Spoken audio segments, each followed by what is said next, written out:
Professor, help us out here. What does this say? The word here, Kappa Omicron Rho, it means the chief. Of what? Right, the chief of what? For centuries, historians believed every word Jesus spoke was already known. But on the northern shore of the Sea of Galilee, archaeologists have uncovered something that changes everything. We've been uncovering amazing remains of a Byzantine church complex. The church covers an area of about 1.5 dunams. A discovery buried for 1,500 years that reveals what Jesus secretly told Peter, words never recorded in any gospel.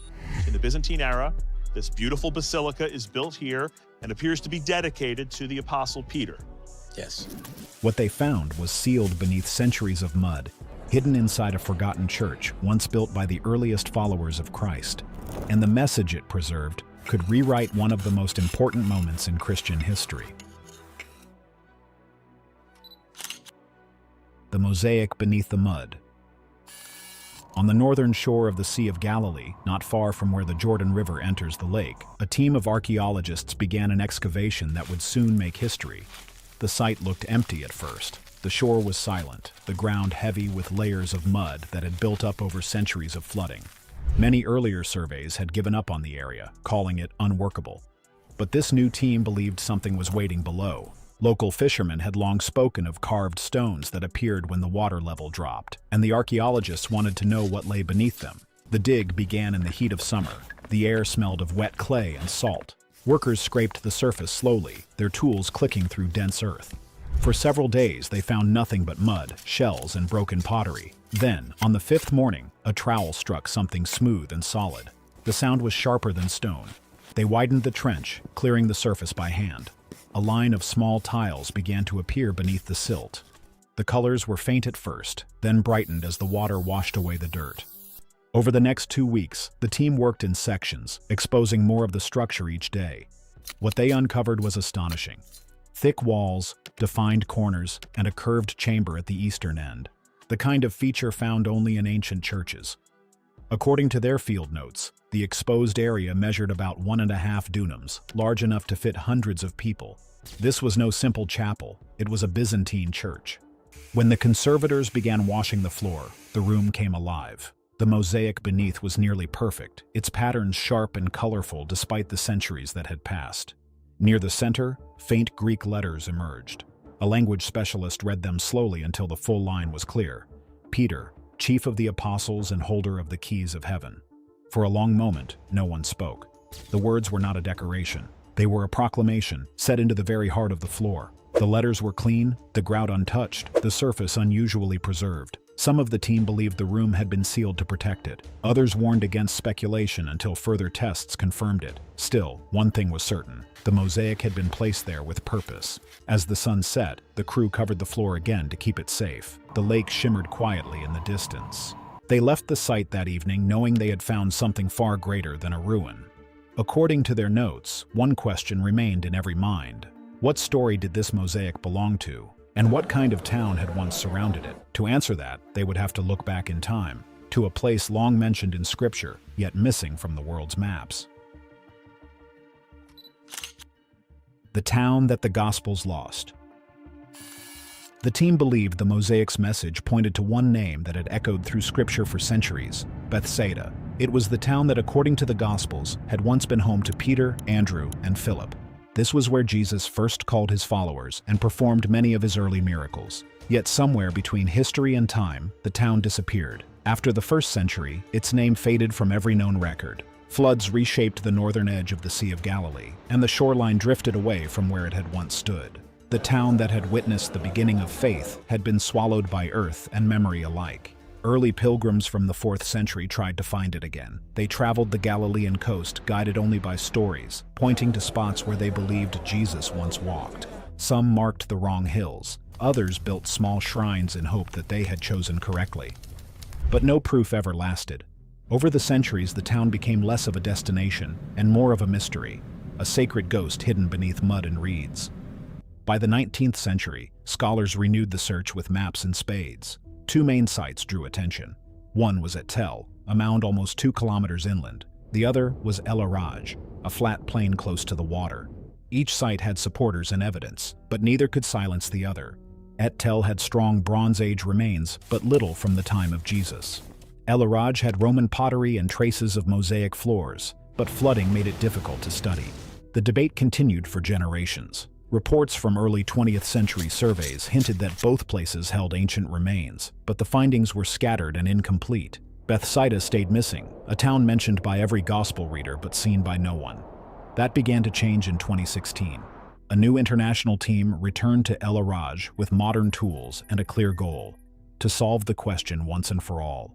Using soil analysis and magnetic imaging, they detected dense shapes beneath the surface, evidence of walls, roads, and foundations. When they dug deeper, they found pottery, glass, and coins that dated back to the 1st century. Within months, structures began to appear from the mud. According to some archaeologists, the layers showed not just a small settlement, but a thriving fishing village that fit perfectly with the time of Jesus. For the first time, evidence in Scripture seemed to align. Bethsaida, the town that the Gospels had lost, was beginning to return to the world, and soon the earth would give up more than buildings. The church beneath the shoreline. The team went deeper into the soil, expecting small pieces of an old village. They thought they might find a few broken walls, some pottery, or a patch of road. Instead, the plan of a large early Christian church from the Byzantine period began to appear. Day by day, one detail led to another. A short wall became a set of rooms. Stone circles turned out to be column bases still fixed in place. By the end of the 3rd week, they uncovered a curved room at the eastern end, the area where an altar would stand in an ancient church. That was the moment they knew this was a church and not a house or warehouse. The size surprised everyone. The floor spread wider than the small chapels known in nearby villages. The plan was neat and balanced. The building quality was high. When the conservators cleaned the floor, they found mosaics made of small red, blue, and white stones arranged in careful patterns. Sunlight made the colors stand out even more. This was not a simple village prayer room.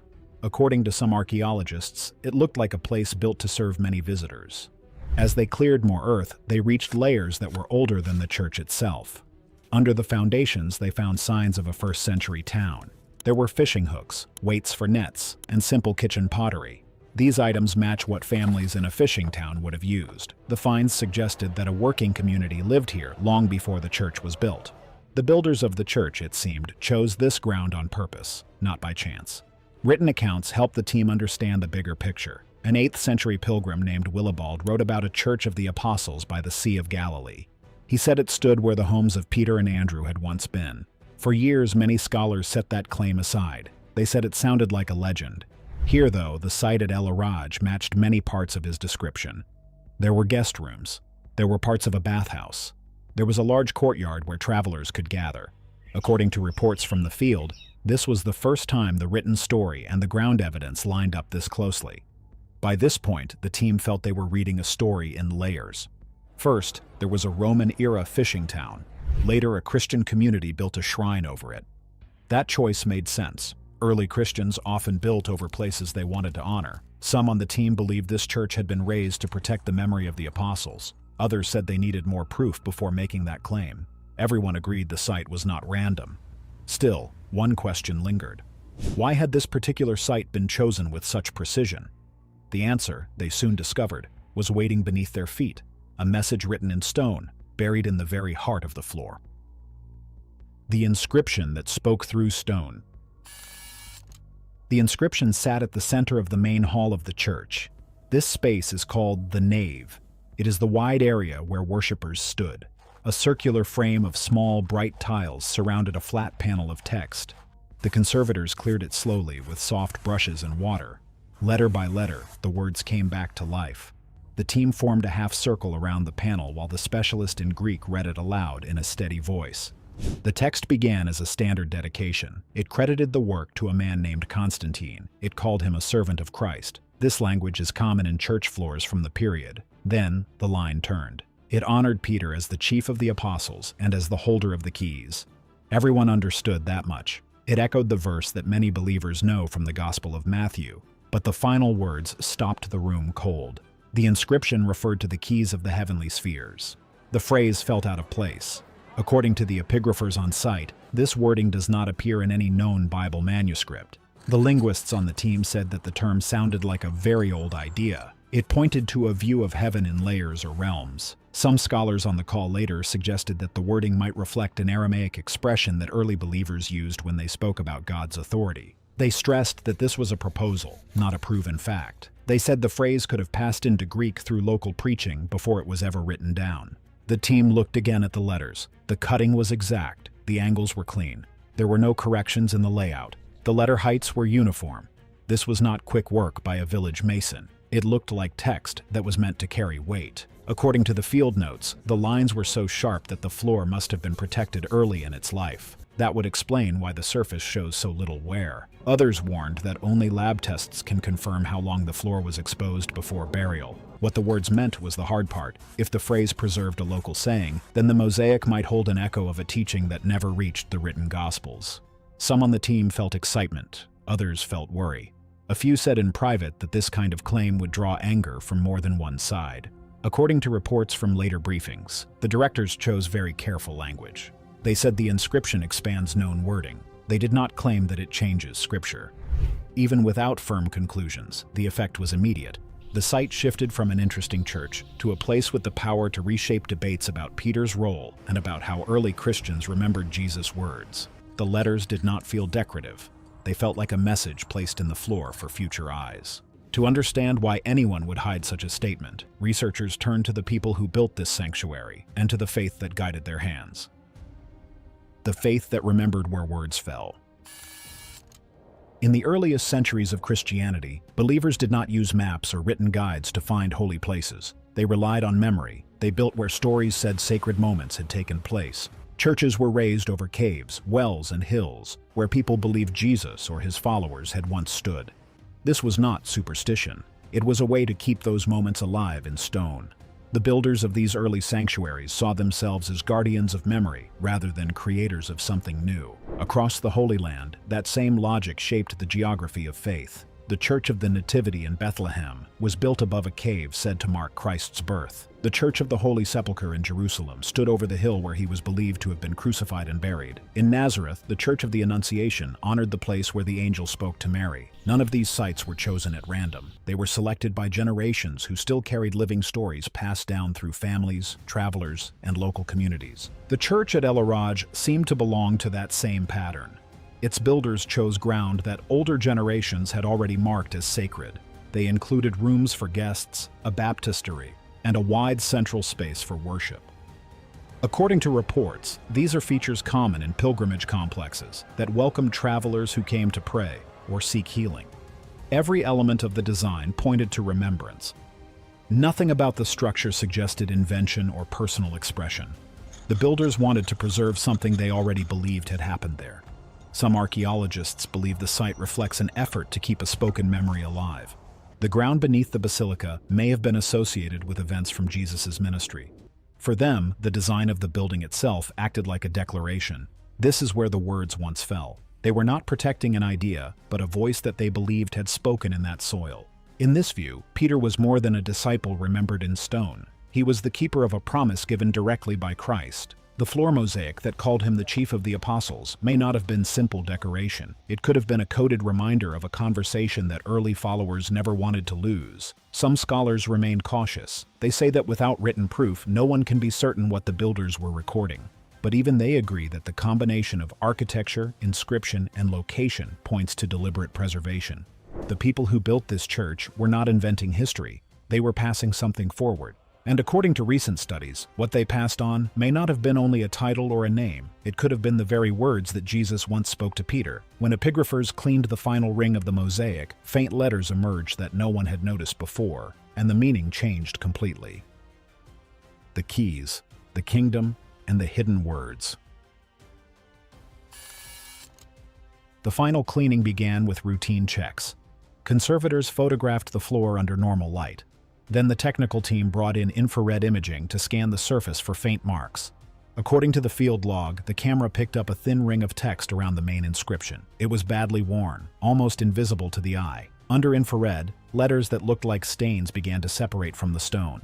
The room went quiet. An epigrapher traced the ring on a tablet, while a second specialist read the letters aloud. The text was incomplete in places, but enough remained to build the line with confidence. After multiple passes, the team wrote the reconstruction in the notebook. It read, "He said to him, 'Guard my house, for I go to prepare the heavens.'" The words did not match any verse on record. The tone was personal. It sounded like a direct speech. Translators worked through the grammar. They noted that the rhythm did not feel like later Greek. It moved like an older speech pattern. Some scholars on the call said the line fit the shape of early Aramaic phrases. They suggested that it could be a local memory that had been translated into Greek for the mosaic. They were careful to say this was a proposal, not a proof. Others in the group urged caution and said more testing and peer review were needed. The structure of the sentence caught everyone's attention. It sounded like an extension of Matthew 16 verse 19, where Jesus gives Peter the keys of the kingdom of heaven. Here the wording continued that idea with two clear commands. "Guard my house, and I go to prepare the heavens." If the reconstruction is accurate, the first command points to Peter's duty on earth. It reads like a charge to protect the community of believers. The second clause suggests that Christ prepares the realms above, while Peter keeps watch below. Some said this pairing implies a shared work that links earth and heaven. The emotional impact was immediate. A few team members felt shock. Others felt worry about how the line would be received. According to reports from the site, the directors chose to describe the find as an early local tradition that preserves an expanded form of a known promise. They did not call it a new scripture. They did not present it as a final conclusion. Even with careful language, the implications were strong. If the inscription records an early saying remembered in Galilee, then the mosaic would be the first archaeological artifact to carry a direct line spoken by Jesus to Peter. Some experts believe it reframes Peter's role. He is not only a gatekeeper who binds and looses, he becomes a steward who guards the household of faith while Christ completes the work of preparation in heaven. The team sealed the floor again for protection and sent images to outside reviewers. Within days, word began to spread beyond the site. As news spread, debates reignited across seminaries and pulpits. What did these words mean for everything Christianity had taught about Peter? The apostle who never lost his keys. For 2,000 years, the question of Peter's authority has shaped and divided the Christian world. Entire branches of faith were built around how his words and his role were understood. To some, he was the foundation of the church itself, the leader chosen to carry the mission forward. To others, he was one among equals, a symbol of faith rather than command. The argument over his keys became one of the longest-running debates in Christian history. In the centuries that followed, those differences grew wider. The Eastern and Western churches disagreed on what Christ had meant. In the West, Peter's primacy became tied to leadership, an unbroken line that led to the papacy. In the East, his role was seen as spiritual, not political, a first among equals rather than a ruler. Later, during the Reformation, Protestants read the same verse differently again. They taught that the keys were not the mark of one man's authority, but a shared symbol of faith open to every believer. Yet none of those interpretations could erase what the archaeologists found beneath the soil of Galilee. The inscription at El Araj was not written in Rome or commissioned by emperors. It was laid by local believers, carved into stone centuries before the divisions of the church even existed. And in that time, long before councils, schisms, and reformations, Peter was honored exactly as the Gospels described him: chief of the apostles, bearer of the keys, and guardian of what Christ began. According to reports from early translations, the phrasing carried a weight that felt both personal and cosmic. It did not present Peter as a ruler of men, but as a keeper of balance, the steward of faith on earth, while Christ prepared the realms above. For theologians, that idea changed the conversation. It showed that early Christians near Galilee already saw Peter's calling not as power, but as service. Even critics who doubted the hidden saying agreed that the mosaic could no longer be dismissed as mere legend. It was physical, local, and ancient, a voice from the early centuries of belief. The discovery forced a quiet reckoning. The church at El Araj had not preserved a doctrine, it had preserved a memory, and through that memory, the story of Peter had come full circle, back to the shores where it began. Today, the question is no longer only about what they found, but what it means for those who believe. Was this a message meant to reshape faith, or simply to remind us of its roots? Perhaps that is for every reader to decide. What do you think this discovery reveals about Peter's true role? Was he meant to lead or to guard? Share your thoughts below, and let the world know what you believe the keys really open.